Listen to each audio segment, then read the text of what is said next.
во всем мире в самых разных точках, видел Мачу-Пикчу, видел другие горные вершины в бесчисленном количестве, но место, которое на меня произвело самое сильное впечатление, это Вовнушки в Ингушетии.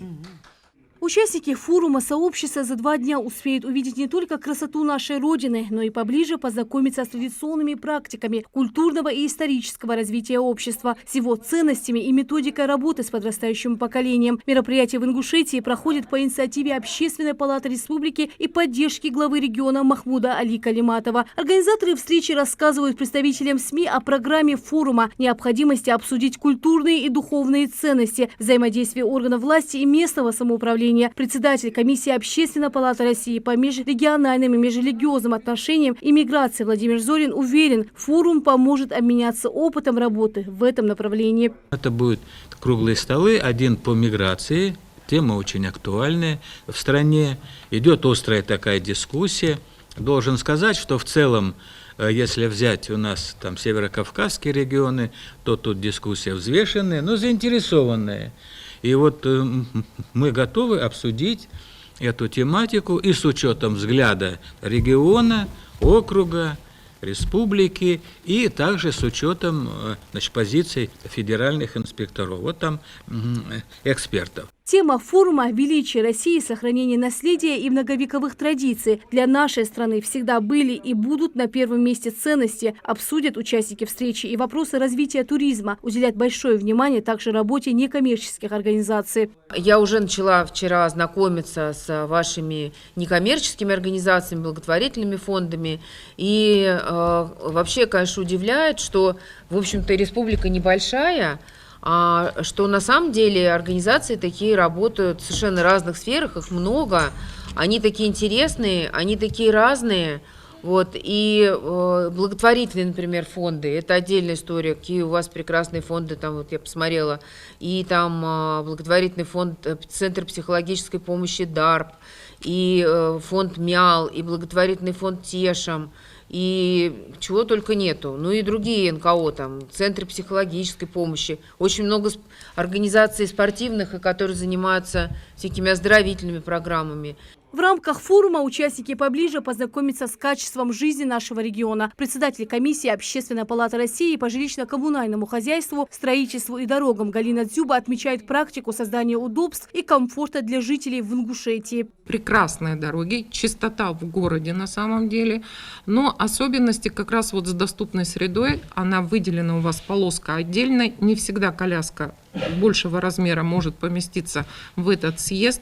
Дали пожелания, как в будущем делать эти съезды однозначно. Очень порадовали и предложили транслировать как лучший опыт в другие регионы ваши остановки.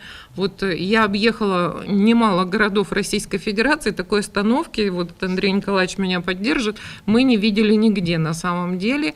Это теплая остановка, подогреваемые сиденья, это библиотека электронная, кофе возьми с собой, то есть кнопка вызова экстренных служб. Участники форума сообщества в рамках встречи обсудят и вопросы безопасности дорожного движения. Эта тема особенно актуальна в больших и малых городах. Обширно представлена, например, безопасность дорожного движения. Вот сейчас мой коллега Валерий Михайлович Шелдунов вот буквально через, может быть, полчаса начинает мероприятие, тоже, которое касается детской безопасности. Мы все знаем, что появилось много новых транспортных средств, те же электросамокаты я уже вчера протестировал на территории Магаса, они есть, и нужно, конечно, детишек научить ими безопасно пользоваться, потому что в правилах дорожного движения про это особо ничего не написано, в учебниках тем более. Для Ингушетии проведение форума символично. Как отметил министр по внешним связям, национальной политики, печати и информации Ингушетии Руслан Мизиев, важно, чтобы как можно больше некоммерческих организаций приняли участие в форуме. Это реально поможет наладить работу. Хотел бы отметить, что очень важно, чтобы все население, все некоммерческие организации приняли участие в этом форуме, потому что все проблемы, которые имеются не только в республике, но и на Северном Кавказе, будут здесь обсуждаться. Основное взаимодействие гражданского общества с властью – это наиважнейший вопрос форума. Форум объединит медийных людей, настоящих профессионалов своего дела. Участникам мероприятия будет интересно слушать предстоящие выступления. В них спикеры будут рассказывать о реальных примерах решения той или иной ситуации. Общественники – это в первую очередь люди, которыми движет желание сделать мир и жизнь лучше. Хочу подчеркнуть всегда, как сказал наш президент страны, когда его спросили, какая награда для него самая дорогая, он сказал общественная. И я всегда говорю, я благодарна каждому общественнику и в вашем лице, и в лице членов своей палаты, и в лице любого общественника, который, зная заведомо, что не будет получать заработную плату, идет работать общественником. Это очень важно. Я желаю вам, чтобы вы эти 2 дня, я знаю, это напряженная работа, вам нужно работать, но чтобы вы отдохнули душой с народом. Важным событием форума станет пленарное заседание, в котором примет участие глава Ингушетии Махмуд Али Кариматов и федеральные эксперты. Мероприятие для каждого станет прекрасной площадкой поделиться своим опытом работы в самых разных сферах. Рина Сычоева, Али Изязиков, Сулейман Костоев, Магаз 24.